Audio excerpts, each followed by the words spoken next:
Round 12 of the 2023 MotoGP World Championship is complete, and despite this video being a little bit late, it was an excellent race weekend full of interesting racing, a couple of scary crashes, and all the other drama we've come to expect from MotoGP. So let's take a look at the 5 things we learned from the Catalan Grand Prix. Tech and tyres.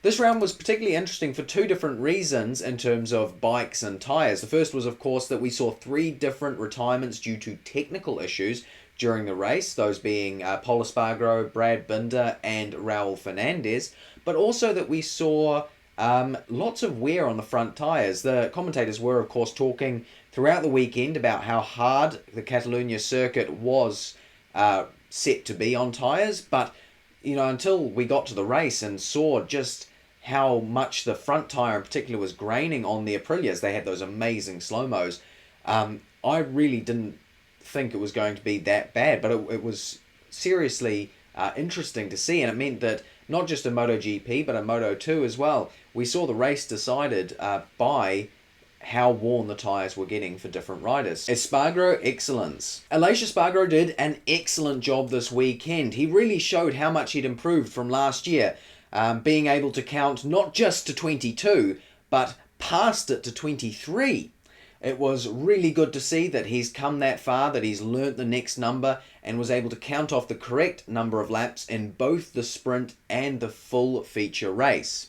Now, jokes aside, of course, Aleix did have an excellent weekend. He took the double win, maximum points, was very close to taking pole position in qualifying, and all in all it was just the perfect weekend for him at his home race, and really makes up for last year.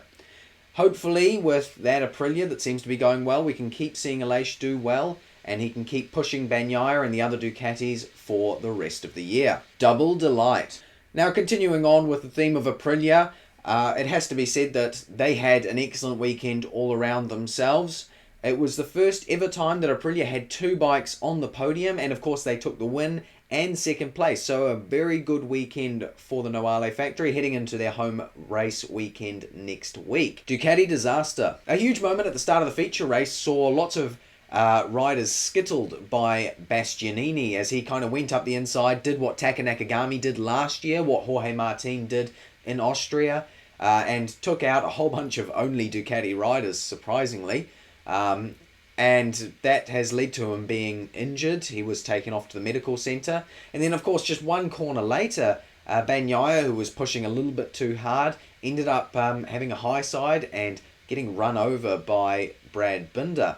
So Bastianini and Bagnaia both ended up being unable to race in the feature race due to their injuries, and that could have severe championship consequences, particularly for Bagnaia, of course. Despite his big lead in the championship, if he has suffered injuries that mean that he doesn't get to ride next weekend, those other riders, the likes of Jorge Martin, Brad Binder, Marco Bezzecchi, they could all close down in the title hunt. I hope that Bagnaia does get better soon, and I hope that he can race next weekend, but concussion is pretty serious, and it sounds like that's what he suffered. Luckily, no fractures, but we'll have to see, and hopefully he can come back next weekend, but it could be that he loses quite a few championship points due to that crash. Taking advantage. After Bagnaia's misfortunate crash at the second corner in the first start of the feature race, there were 2 riders who could take advantage of that bad luck that he had.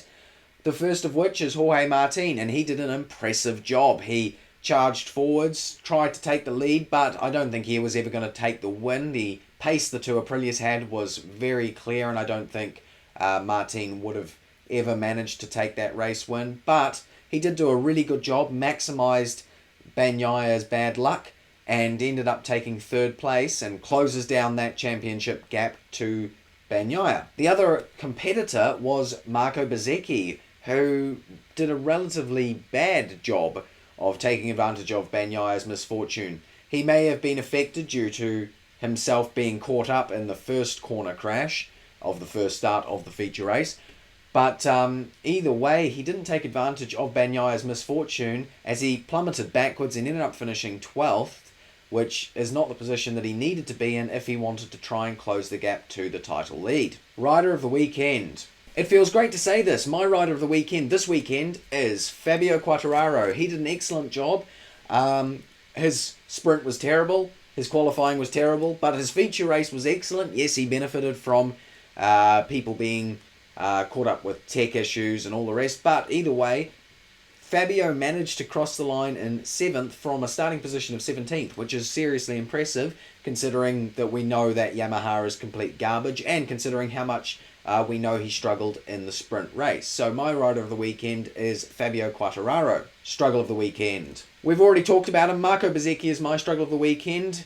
Bagnaya's crash was unfortunate, but it is times like those that these riders need to take advantage and try and get the most points they can, and Bezzecchi just didn't manage it. It was rather disappointing, and so he is my struggle of the weekend. He clearly didn't have a lot of pace in the feature race.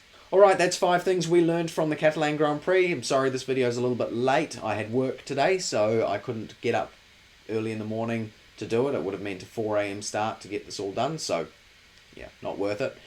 But anyway, I hope you enjoyed this video despite it being late. Thank you very much for watching. I'll see you in the next one. Goodbye.